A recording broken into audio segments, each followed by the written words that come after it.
Medical കോളേജിലേക്ക് പൊതിച്ചോറ് കൊടുക്കാനുണ്ടെന്ന് പറയുന്ന ആൾക്കാരോട് വളരെ പുച്ഛത്തോടു കൂടി നിനക്കൊന്നും വേറെ പണിയില്ലേ എന്ന് ചോദിക്കുന്ന ആൾക്കാരോട് എനിക്ക് ഒന്നേ പറയാനുള്ളൂ. നിങ്ങൾ പൊതിച്ചോറ് കൊടുക്കുന്നില്ലെങ്കിൽ കൊടുക്കണ്ട, നിങ്ങളെ ആരും നിർബന്ധിക്കുന്നില്ല ചോറ് കൊടുക്കാൻ. ഒരുപാട് സന്തോഷമുള്ളൊരു ദിവസമാട്ടോ ഇന്ന്. എന്താന്ന് വെച്ചാൽ ഇന്ന് മെഡിക്കൽ കോളേജിലേക്ക് പൊതിച്ചോറ് കൊടുക്കേണ്ട ദിവസമാട്ടോ. അപ്പോൾ രാവിലെ തന്നെ എഴുന്നേറ്റ് അതിൻ്റെ തിരക്കിലും കാര്യങ്ങളിലൊക്കെയാണ്. പിന്നെ ഇന്ന് മക്കൾക്ക് സ്കൂളും കൂടി ഉള്ള ദിവസമാണ്. അപ്പോൾ അവരെ സ്കൂളിലേക്ക് റെഡിയാക്കണം. അതുപോലെ തന്നെ 10 മണിയാകുമ്പോഴത്തേക്ക് നമ്മൾ ചോറൊക്കെ പൊതിഞ്ഞ് സെറ്റാക്കി വെക്കണം. ആൾക്കാർ അവർ വന്നിട്ട് വണ്ടിയായിട്ട് വന്നിട്ട് കൊണ്ടുപോയിക്കോളൂ കേട്ടോ. പിന്നെ ഈ പൊതിച്ചോറ് എന്താണ് എന്നുള്ളത് എനിക്ക് നേരത്തെ അറിയില്ലായിരുന്നേ.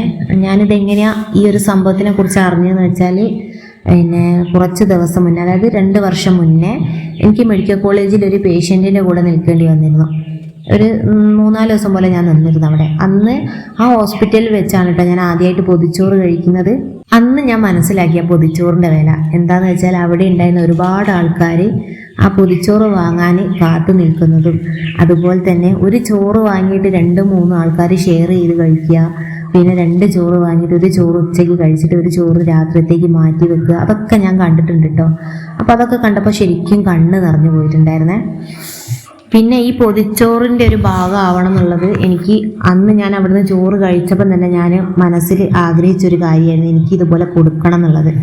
അങ്ങനെ ഞാൻ അന്വേഷിച്ച സമയത്താണ് അറിഞ്ഞത് എൻ്റെ നാട്ടിലുള്ള കുറച്ച് ആൾക്കാർ, അതായത് ഒരു സംഘടന ഇതുപോലെ തന്നെ വീടുകളിൽ നിന്ന് പൊതിച്ചോറ് ശേഖരിച്ചിട്ട് മെഡിക്കൽ കോളേജിൽ കൊണ്ട് കൊടുക്കുന്നുണ്ട് എന്നുള്ളത് ഞാൻ അറിഞ്ഞത്. അങ്ങനെ അവരോട് പറഞ്ഞു. പിന്നെ അവർ ഇതുപോലെ തന്നെ ഈ ചോറ് കൊടുക്കുന്ന സമയമാകുമ്പോൾ നമ്മളെ അറിയിക്കും കേട്ടോ. നമ്മളെ അറിയിക്കും. അതുപോലെ തന്നെ കവറ്, കറി കൊടുക്കാനുള്ള കവറ്, അതുപോലെ തന്നെ പിന്നെ റബ്ബർ ബാൻഡ്, അതൊക്കെ അവർ വീട്ടിൽ കൊണ്ടുതരിക. അങ്ങനെ എന്താ പറയുക, 2 വർഷത്തിൻ്റെ മുകളിലായിട്ടോ ഞാനിപ്പം ഇങ്ങനെ കോളേജിലേക്ക് പൊതിച്ചോറ് കൊടുക്കാൻ തുടങ്ങിയിട്ട്. എനിക്ക് അഭിമാനത്തോടു കൂടി പറയാം, അത്രയും നല്ല സന്തോഷം കേട്ടോ. സത്യം പറഞ്ഞാൽ ഈ ഒരു പൊതിച്ചോറ് കൊടുക്കുന്ന സംഘടന ചെയ്യുന്നത് വലിയൊരു പുണ്യപ്രവൃത്തി തന്നെയാണ് അല്ലേ. വിശക്കുന്നവന് ഒരു നേരത്തെ ആഹാരം കൊടുക്കാൻ കഴിയുക എന്നത് ചെറിയൊരു കാര്യമൊന്നുമല്ല.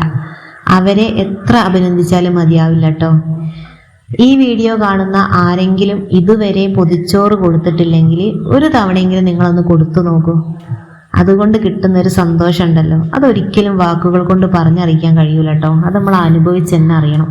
പിന്നെ മക്കൾ എന്നെ സഹായിക്കുന്നുണ്ട് കേട്ടോ. കാരണം അവർക്കും അറിയാം, കാരണം അവരറിയണമല്ലോ ഞാൻ എന്താണ് ചെയ്യുന്നത് എന്നുള്ളത് അവരും അറിയണമല്ലോ. അപ്പോൾ അവരോട് പറഞ്ഞപ്പോൾ അവരും ഭയങ്കര ഹാപ്പിയാണ്. അങ്ങനെ കുറേ കാര്യങ്ങളിലൊക്കെ അവരെന്നെ സഹായിച്ചു കേട്ടോ അടുക്കളയിൽ. അതുകൊണ്ട് പണികളൊക്കെ വേഗം കഴിഞ്ഞു. പിന്നെ എനിക്ക് പറയാനുള്ളത്, കുറച്ച് ആൾക്കാർ പറയുന്ന ഒരു കാര്യം ഞാൻ കേട്ടിട്ടുണ്ട്, നമ്മൾ പൊതിച്ചോറ് കൊടുക്കുന്നത് വെറുതെയാണ്, അവരത് കഴിക്കില്ല, അതുപോലെ വേസ്റ്റിലിടും, അങ്ങനെയൊക്കെ ഞാൻ കേട്ടിട്ടുണ്ട് കേട്ടോ. പക്ഷേ ഞാനൊരു കാര്യം പറയട്ടെ, ഭക്ഷണത്തിൻ്റെ വില അറിയുന്ന ഒരു മനുഷ്യന് ഒരിക്കലും ഭക്ഷണം കളയില്ല. ആ പൊതിച്ചോറ് അവരുടെ കൈകളിൽ എത്തിക്കാൻ നമ്മളെ പോലുള്ളവർ ഒരുപാട് കഷ്ടപ്പെടുന്നുണ്ട് അല്ലേ. രാവിലെ എഴുന്നേറ്റ് ഒരുപാട് സന്തോഷത്തോടെയും നിറഞ്ഞ മനസ്സോടെയാണ് ഓരോ വീട്ടമ്മമാരും ഭക്ഷണം ഉണ്ടാക്കുന്നത്. അതുപോലെ തന്നെ ആ പൊതിച്ചോറുകൾ വീടുകളിൽ നിന്ന് ശേഖരിച്ചിട്ട് അവിടെ എത്തിക്കാൻ എത്ര ആൾക്കാരുടെ അധ്വാനം കഷ്ടപ്പാടുകളുണ്ട്. അപ്പോൾ ഇതൊക്കെ അറിയുന്ന ആളുകൾക്ക് ഒരിക്കലും അങ്ങനെ ചെയ്യാൻ കഴിയില്ല. ഇനി അങ്ങനെ എന്താ പറയുക, അങ്ങനെ ചെയ്യുന്ന ആൾക്കാരുണ്ടെങ്കിൽ നിങ്ങൾ ദയവ് ചെയ്തിട്ട് അത് അർഹതപ്പെട്ട കൈകളിലേക്ക് എത്തിച്ചു കൊടുക്കട്ടെ ഭക്ഷണം. കാരണം ഒരുപാട് ആൾക്കാർ ആ ഒരു പൊതിച്ചോറിന് വേണ്ടിയിട്ട് കാത്തു നിൽക്കുന്നുണ്ട് മെഡിക്കൽ കോളേജിൽ. അത് ആരും കാണാതെ പോകരുത്. പിന്നെ എനിക്കിങ്ങനെ ഒരു കാര്യം പറയണമെന്ന് തോന്നി. കാരണം ഇങ്ങനെ ഒരുപാട് ആൾക്കാർ ഒരു പൊതിച്ചോറ് കൊടുക്കുന്നതിന് ഒരു വിലയില്ലാത്ത രീതിയിൽ സംസാരിക്കുന്നത് ഞാൻ കേട്ടു. ദയവ് ചെയ്തിട്ട് ആരും അങ്ങനെ പറയാതെ നിൽക്കുക. കാരണം നിങ്ങൾ അങ്ങനെ പറയുന്ന സമയത്ത് അയ്യോ ഞാനിത് എന്തിനാണ് ഇങ്ങനെ ഒന്ന് കൊടുക്കുന്നതെന്ന് ആർക്കെങ്കിലും തോന്നിയാൽ ആ ഒരു ചോറാണ് നമുക്ക് നഷ്ടപ്പെടുന്നത്. അപ്പോൾ ദയവ് ചെയ്തിട്ട് നിങ്ങൾ കൊടുക്കാത്ത ആൾക്കാർ കൊടുക്കണ്ട. പക്ഷേ എങ്കിൽ കൊടുക്കുന്ന ആൾക്കാരെ ദയവ് ചെയ്തിട്ട് നിങ്ങൾ ഓരോ കാര്യങ്ങൾ പറഞ്ഞ് നിങ്ങളെ പിന്തിരിപ്പിക്കാതിരിക്കുക. പിന്നെ ഈ വീഡിയോ കാണുന്ന ആൾക്കാർ നിങ്ങളിതുപോലെ തന്നെ മെഡിക്കൽ കോളേജിലേക്ക് പൊതിച്ചോറ് കൊടുത്തിട്ടുണ്ടെങ്കിൽ അതിലൂടെ നിങ്ങൾക്കുണ്ടായ അനുഭവങ്ങൾ, അതുപോലെ തന്നെ മറ്റു കാര്യങ്ങളൊക്കെ ഉണ്ടല്ലോ, ഒക്കെ ഒന്ന് കമൻ്റായിട്ട് നിങ്ങൾ രേഖപ്പെടുത്തുക കേട്ടോ.